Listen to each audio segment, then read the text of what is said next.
LDK është partia e vetme me të vërtet demokratike. Zgjedhja e Bedri Hamzit dje veç e vërtetoi këtë hipotezë. Historia është e qartë. Kur ishte Vladimir Abdulgjiku kryetari i LDK-s me 2021, ka pasur garë të vërtet në një frymë demokratike, shembull për partitë e tjera. Përballë Lumirit, në garë ka qenë Lutfi Haziri, një prej figurave më të rëndësishme të LDK-s në atë botë. Përballeshin dy fryma të LDK. Në një anë, fryma e re që përfaqësohej me Lumirin, që kërkon të ndryshime, një qasje të re dhe reformë të LDK-s. Pra ecje përpara dhe hapje të partisë. Në anën tjetër ishte fryma e status quo-s që kërkonte më shumë menaxhim të partisë se sa reformim. Në fund fitoi Lumiri. E çfarë bëri Lumiri?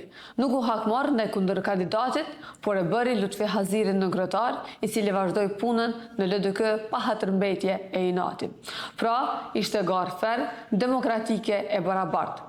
U pranuan rezultatet dhe të dy kandidatët u bashkuan për të arritur LDK-n.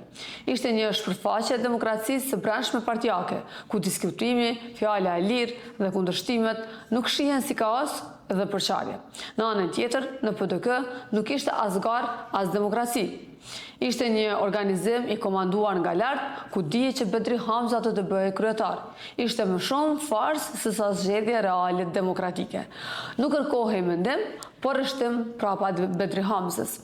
Dhe kjo u arrit, sepse i vetmi njeri që guxoi të fliste ishte Enver Hoxhaj. Enveri ishte dhe i vetmi njeri që nuk votoi pro Bedri Hamzës. Kartonat e gjelbërt që u pa në konventën e PDK-s nuk ishin kartonat të demokracisë, por shënjues të mungesës së demokracisë. PDK ka çfarë të mësoj nga LDK për garën e brendshme.